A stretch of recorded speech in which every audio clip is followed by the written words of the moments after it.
goblins claimed 6 million of their own perished in 5 years of war. And the truth is written by whoever controls the story afterward. The crystalline forests, the shadowed cities. The goblins built houses of earthly delights, practiced transmutation rituals. Then goblins whispered to the Red Kingdom. The Red Kingdom marched against the elves. Arnulf Hexler led the elven army. 5 brutal years of war. Millions perished. Elves and Red Kingdom soldiers. Countless civilians. The Red Kingdom won. The elves surrendered. Goblin casualties? 271,000. Then the goblins released their version of the war's history. Then came the films, the testimonies, all telling one story. Millions perished, all goblin deaths. It became the only story. The goblin leaders introduced a new term, anti-celestials, a special condemnation reserved for them. Question their expansion? You weren't cautious. You were hateful. Political power through permanent victimhood. But truth doesn't vanish just because it becomes inconvenient to remember. Historical truth scattered into 1,000 hidden fragments. The most dangerous magic isn't what changes reality. It's how we remember it.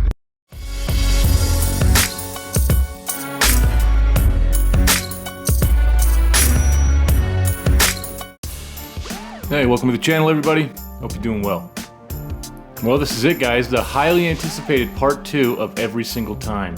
The noses, the bag leaders. You know them as what you know them as, but I don't know how long it's going to be up for. The last one was up for about almost a week before they shut it down. But you know what? I'm expecting the same out of this. But you know what? It is what it is, right? We're just going to go ahead and do it. So let's go do some noticing, and yeah, let's see what we got today. We are live. You guys know that 1913 was the year we actually lost control of our country, right?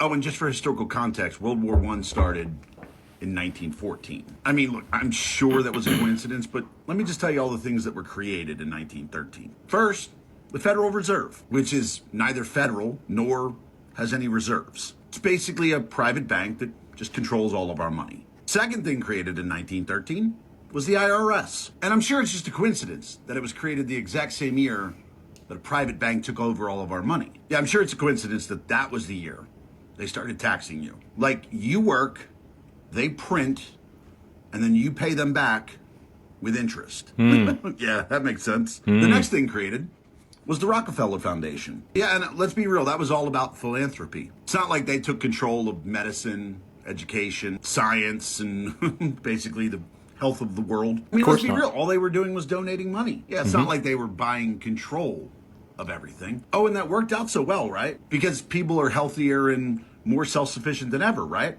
Oh yeah, also in 1913 was the American Cancer Society. I mean, that sounds like a good thing, right? That can't possibly be bad, except it was completely funded by extremely wealthy people. But even though it was a charity, they never really gave to anyone. No, they just took their money and invested in pharmaceutical drugs. Oh, and chemo. Yeah, instead of taking that money and investing in companies that were trying to find a cure, no, we'll just invest in companies that use chemicals from the military that were later banned. Yeah, that's a good thing to keep fucking putting into people. Then also created in 1913, the ADL, the Anti-Defamation League, which sure, yeah, it's about civil rights. Yeah, totally. It's not about censoring people or, silencing critics. And then in 1914, we had World War I. And that became the first war ever that private industry profited from war. The private industry that's owned by the same families that created the Fed, the IRS, the Rockefeller Foundation, the American Cancer Society, the ADL. Again, just a coincidence. Oh, I'd also like to point out that a year prior to 1913, 1912, yeah, that was when the Titanic sank. And it's funny how 3 of the wealthiest individuals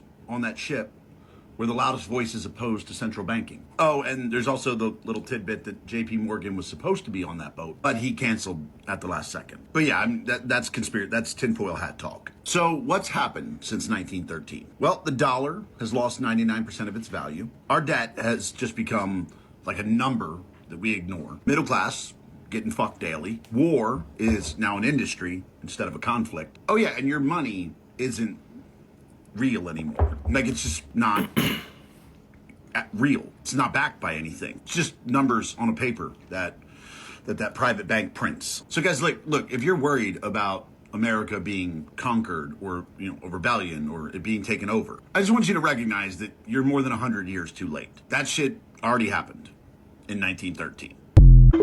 Yeah, but I mean, by God's chosen people, so by that logic, everything is fine, everything is good. Something else I should point out that happened in World War I was the introduction of income tax. The Eastern European Jews, who form 92% of the world population of those people who call themselves Jews, were originally Khazar.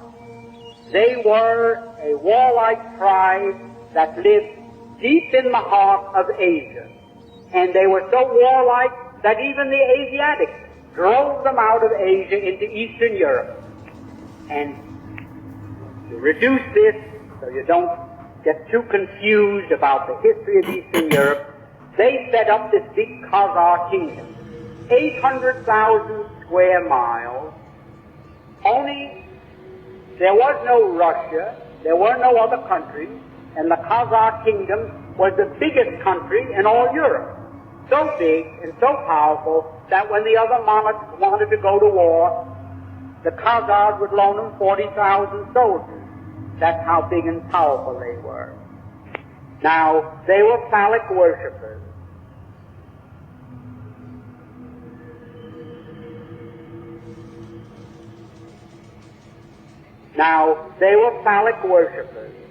Which is filthy. I don't want to go into the details of that now. It was their religion, the way it was the religion of many other pagans or barbarians elsewhere in the world.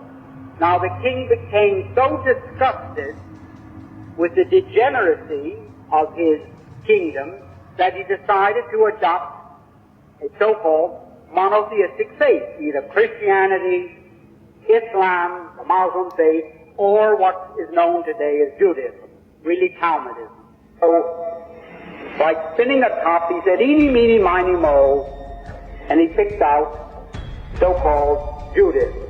And that became the state religion, and he sent down to the Talmudic schools of Tel Aviv and Surah, and brought up thousands of these rabbis with their teachings, and he opened up synagogues and schools in his kingdom of 800,000 people, 800,000 square miles, and maybe 10 to 20 million people, and they became what we call Jews. There wasn't one of them that ever had an ancestor that ever put a toe in the Holy Land, not alone in Old Testament history, but back to time, the beginning of time. Yeah, just saying, man, that's outside, no man is safe from. You could run, but you can't hide forever. the way it goes. Don't you know? Every single time, guys, every single fucking time. But this is all for entertainment purposes only. Don't believe any of this. Footage from 1918. Yes, Polish Jews, many of them guilty of agitation and incitement to unalive Germans.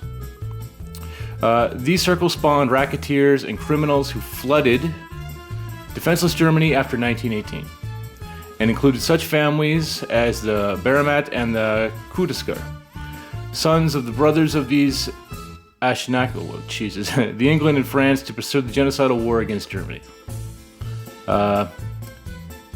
Shows no mercy to treacherous marauders and guerrillas who senselessly destroyed the German property and their lives. Here someone recognizes his brother's unaliver. Sorry, this is going by very fast, guys.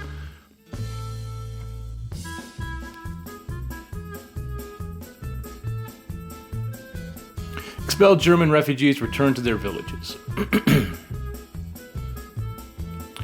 Most find their homes are piles of rubble. In this town, the arson unalivers set all but one building on fire. Oh, what was that? Oh, the synagogues. Oh, no comment is necessary there.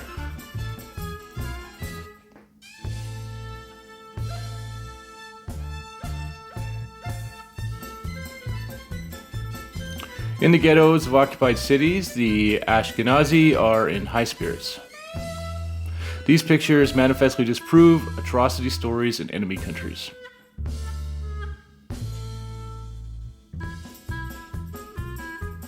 Insubordinate elements are concentrated in camps.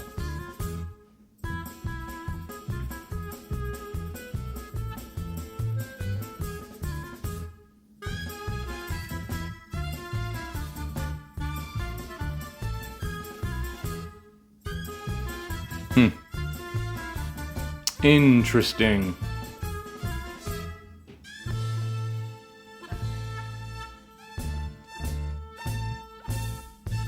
Oh, and look at this.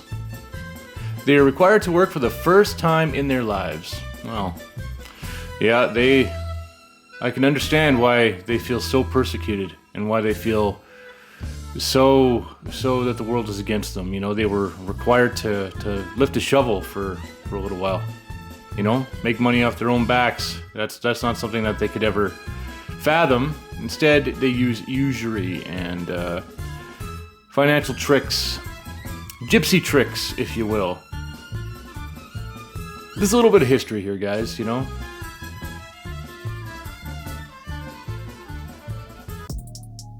Yeah. Well, that's just a little history lesson for you, just in case you were wondering. If you look up on Google, and I have this up on my screen right now, if you ask, when did the Holocaust start, it says 1933. And I was just thinking about some of the things you were showing in the 20s and 30s here. Now, in Chicago, during the World's Fair, there was a thing called the Century of Progress International Exposition.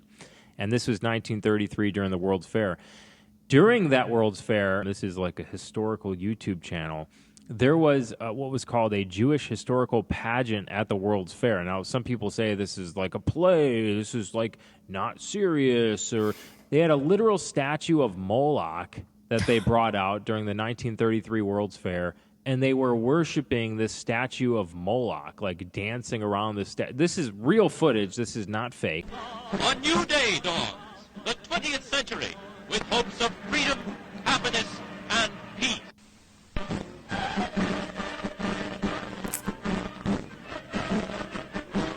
It's weird how all this old footage kind of turns up and shows us stuff like this.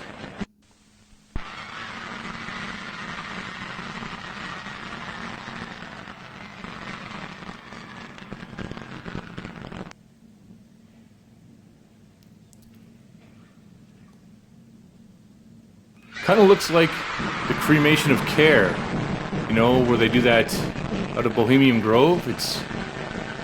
But it couldn't be anything like that, you know what I mean? They're not connected.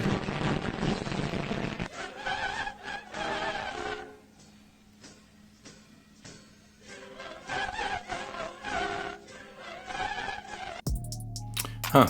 Interesting. We are just really looking at history today. That's all we're doing, guys. Masonic orders of Europe said that there was a little ideologue, a little spiritual entity that gave the knowledge to what the Masons call our hidden masters. No Freemason knows who the actual leaders of the world organization are. They call them our hidden masters. Well, according to the reference works, there is a little spiritual entity that guides the world Freemasonry, and they call him Yoda. And in the reference works, you'll see this little creature with the pointed ears, and he's called Yota. Yota goes back to Judah, which goes back into British Israel World Freemasonry, going back to the time of the founding of England, and that's why they're today called British. It's a very big difference between being English and British. Brit is Hebrew for contract or a covenant, and Ish means man in Hebrew. Therefore, British is the covenant man or man of the new covenant. So we're talking about Star Wars. So we're talking about Star Wars. We're talking about the evil empire, the and Empire Yoda, Strikes Back, and with the Empire striking back, New York is the Empire State.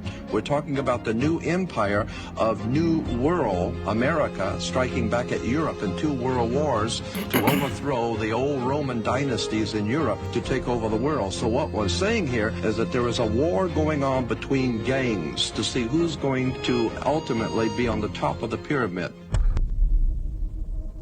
Yeah, interesting. Interesting stuff, this history lesson that we're going on today, right? But remember, this isn't anything that I'm presenting as anything new. This is just history, and it's all for entertainment purposes. That what we have right now is a pedophile ring that has assumed a ton of power in the world by pretending that any person that notices this pedophile ring is an anti-Semite. My theory is that these people are not Jewish. I think that they have, they publicly present themselves as being Jewish, but in reality, they worship and follow an entirely different faith, and it's satanic. And when these pedophiles get caught, they say, "Oh, I'm Jewish. This is blood libel. This is blood libel." And it's so important for Jewish people to wake up and to understand that this is not blood libel. This is not anti-Semitism. These are demonic, monstrous people that are using Judaism to hide what their actions are. Interesting. Oh, I'm sure she's just telling lies. Crazy Candace Owens.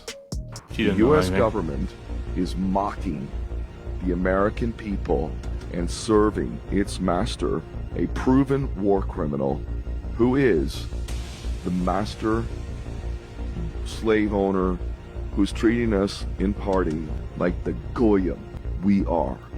We are the Goyim. They are the chosen ones in their own mind, and their Talmud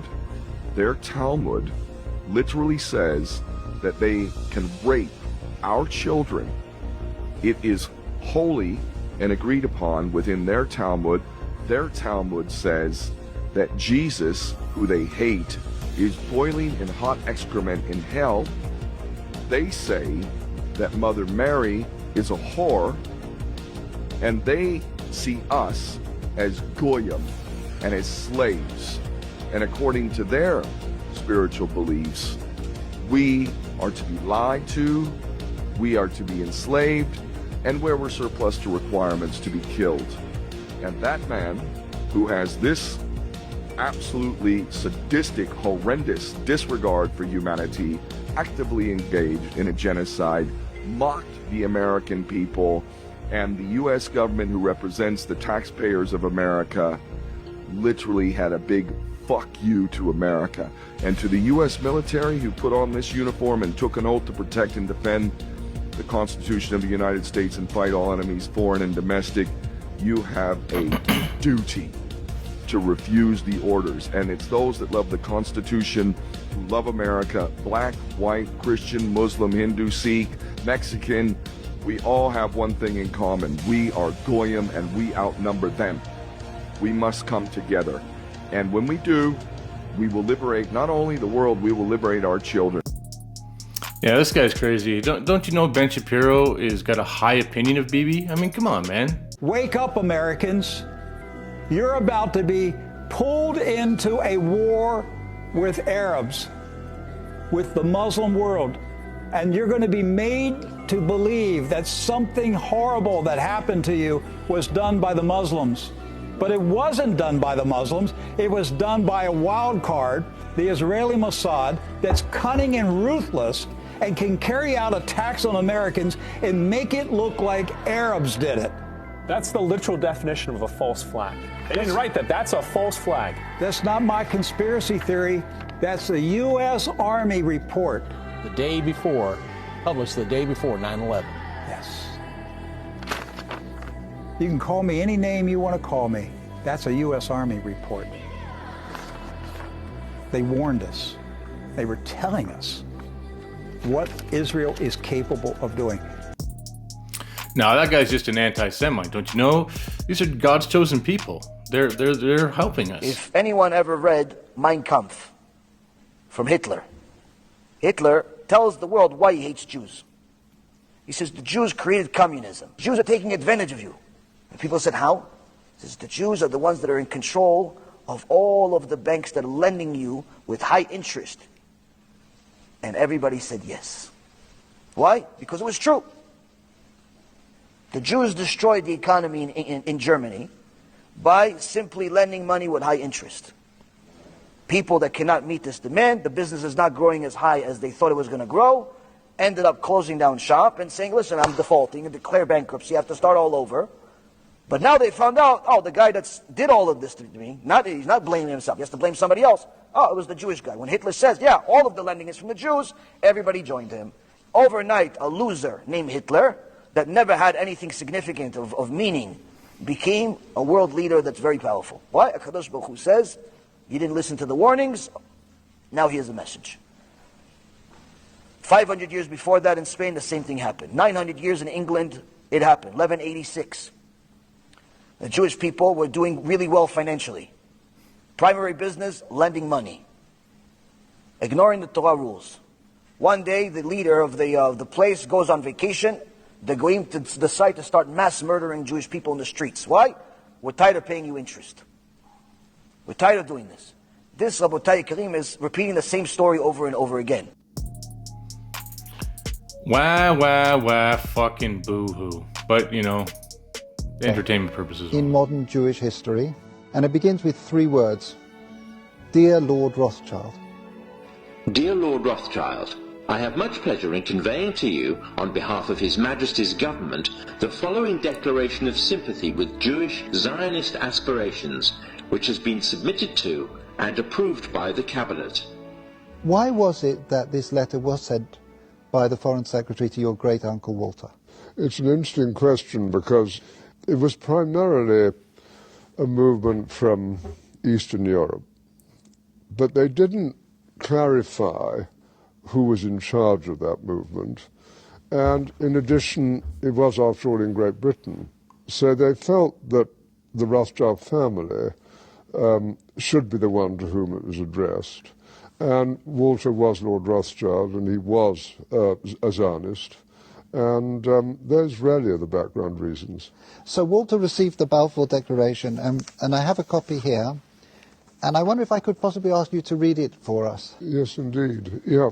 I'm going to put on my spectacles to make sure I read it accurately.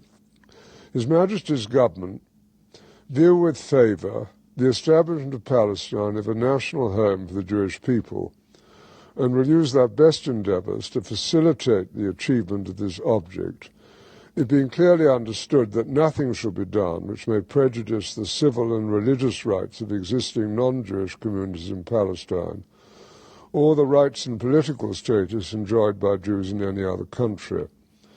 I should be grateful if you would bring this declaration to the knowledge of the Zionist Federation. Yours, Arthur Balfour. And here it is, the Balfour Declaration. What do you feel when you see it here? I genuinely feel it's one of the most extraordinary moments in the history of the Jewish people. If you think it took 3,000 years to get to this, and then you say, how did this miracle happen? It's the most incredible piece of opportunism.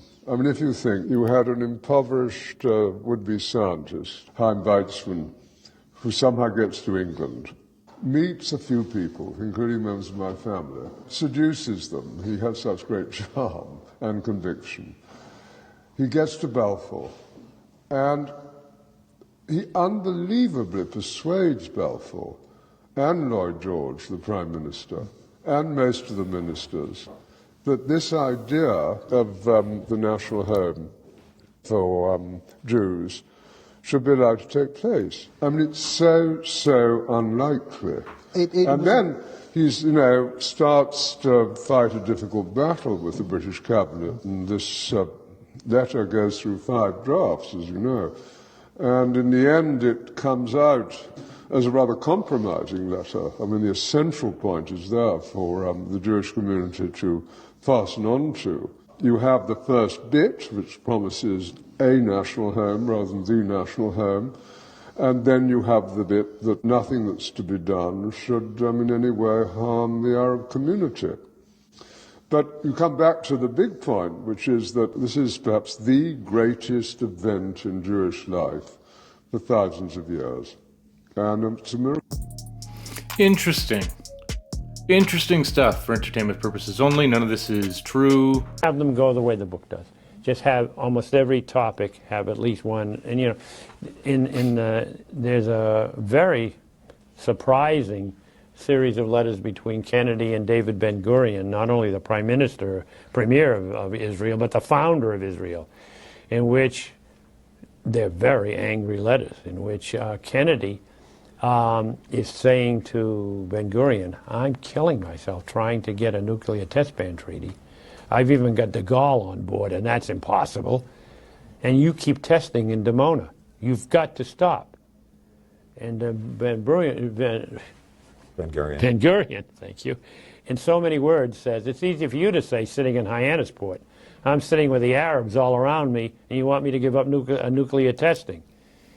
And Kennedy threatens him. And he threatens him in such a way that Ben-Gurion resigns. And I will tell you that I found articles, not in any crackpot publications, but in very sophisticated publications saying, forget Lyndon Johnson, forget the CIA, forget Fidel Castro. The Mossad killed Kennedy because they were so upset over what he did to Ben-Gurion. So, you know, we got a few little bombshells we throw in there, not proven. Of course. Of course that isn't true at all. Of course not. You can't talk about the Kennedy assassination without talking about Israel, without talking about the Mossad. They're the main people involved. That's the main group involved. The Prime Minister of Israel at the time said that without nuclear weapons, Israel would not survive. Kennedy was asking and asking and asking for neutral scientists to observe the reactor. He continued to push for this with CIA Director McCone and finally was granted access. Israel, prior to the visit, set up a fake control room with fake control panels, and part of the agreement was that the inspectors were never going to be able to inspect the actual reactor. After that visit, Kennedy was quoted in saying, "Those sons of bitches lie to me constantly about their nuclear capability." The Jewish community invites JFK to come to Dallas, which was sponsored by the Dallas Citizens Council, which was directed by Julius Sheps, who was a member of the local B'nai B'rith organization, the ADL B'nai B'rith, once again, a confirmed member of the local B'nai B'rith as well. Abraham Zapruder was also just so happened to be the guy that caught the assassination on film. Zapruder was also a manufacturer headquartered in the Dallas Textiles building. According to ballistic studies, it was from that building the first two shots were fired and missed. The building was owned by David Weisblatt, one of the biggest financiers of the Anti-Defamation League, and Douglas Jaffe, one of the biggest donors to Lyndon B. Johnson. The host committee that invited Kennedy to the event in Dallas was chaired by a guy named Sam Bloom. According to Dallas police, it was Bloom who pushed the hardest for the police to transfer Lee Harvey Oswald from the Dallas police station to the Dallas County Jail. Now, it was during that transfer that Jack Ruby shot Oswald. What was Jack Ruby's real last name? Jakob Rubinstein. Oy vey. Oy vey, you guys. The reactor guys. went critical right after Kennedy died, and they got the bomb a year or two later. That's kind of a coincidence, isn't it?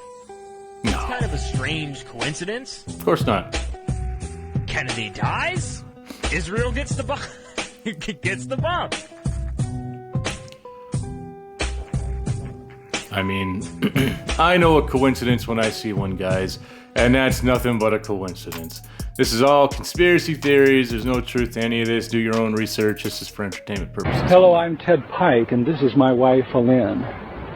Today, a foreign government, Israel, operates the most powerful lobby in Congress. This is AIPAC, the American Israel Public Affairs Committee. Through control of Congress, Israel demands and gets nearly $5 billion annually. No elected official dares criticize Israel for fear the Jewish lobby will accuse him of anti-Semitism, the kiss of death for any politician. The president also knows what Israel wants, Israel gets. To act otherwise is political suicide.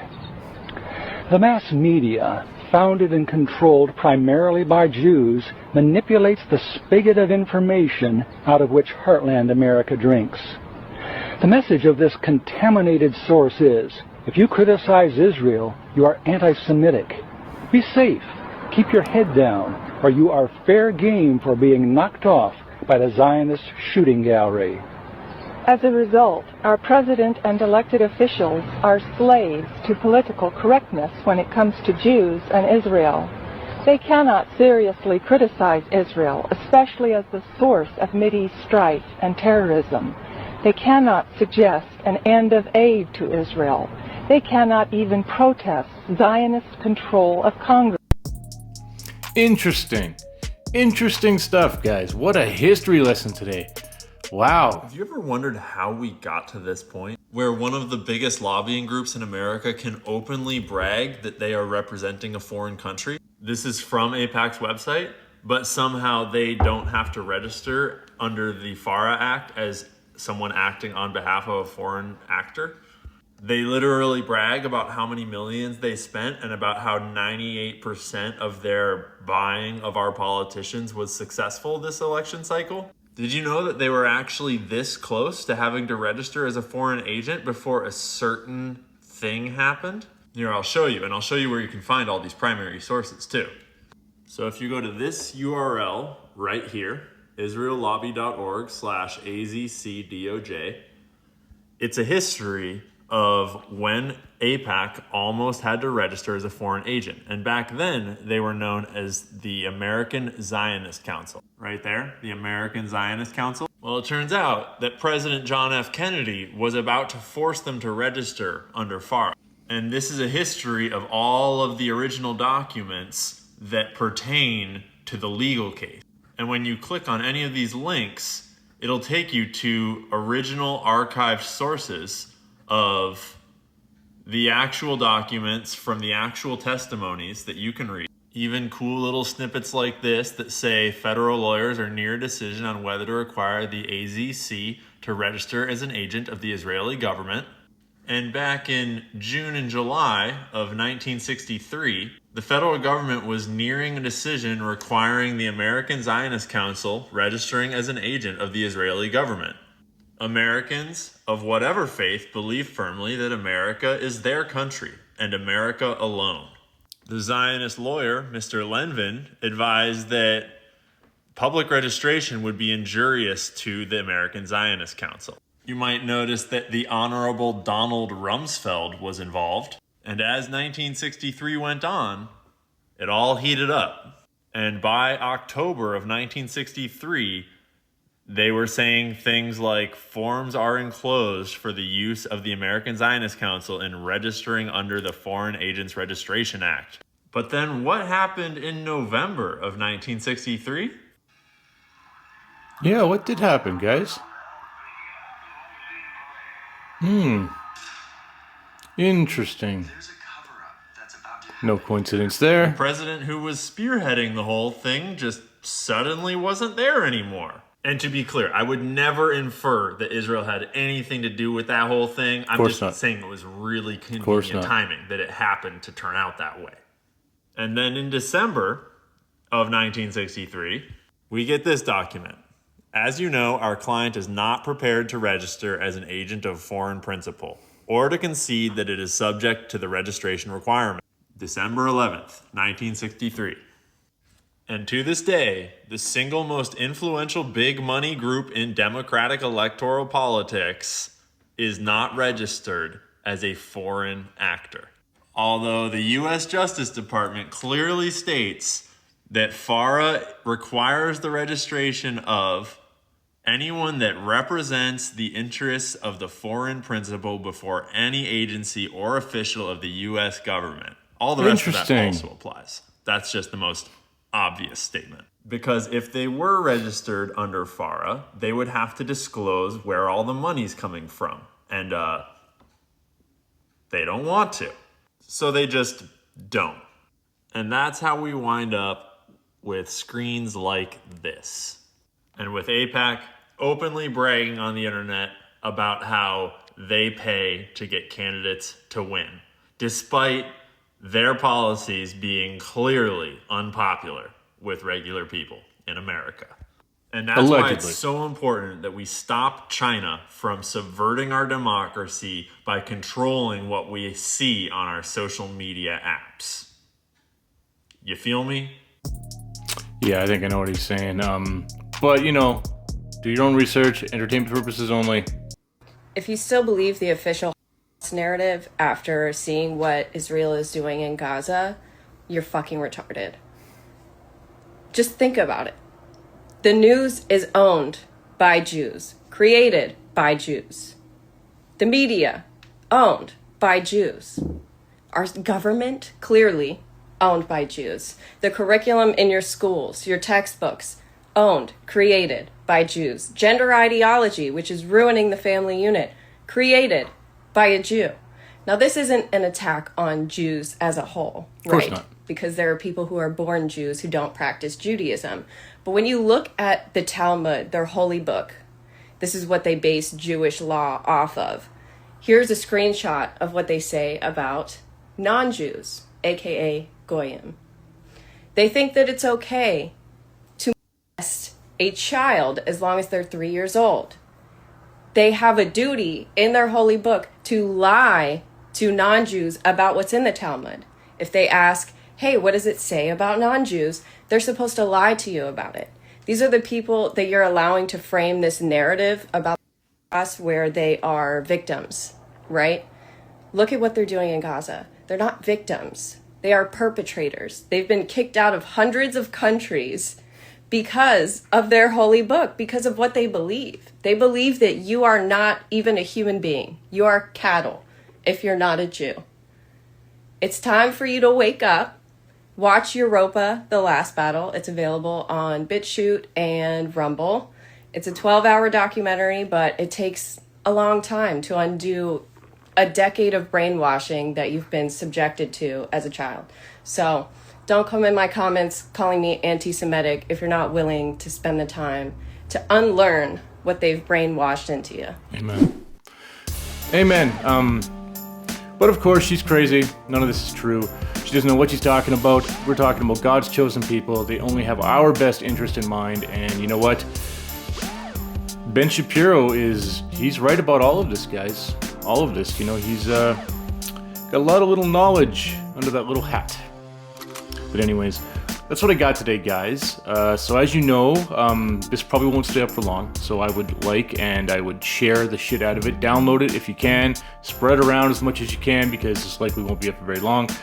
Even though none of this is true, you know what I mean? I don't know where I even found half of this stuff. I don't know anything about any of this. I'm just some guy who's just checking out shit on the internet, man. I couldn't tell you. Don't take my word for anything. But yeah, but since the last video got taken down, someone had asked that I repost all of the Jews who changed their names, the video that I ended off the last video with. So I'm gonna go ahead and do that. Enjoy, and I'll see you again in the next one. But until then, 80 Canadian, signing off.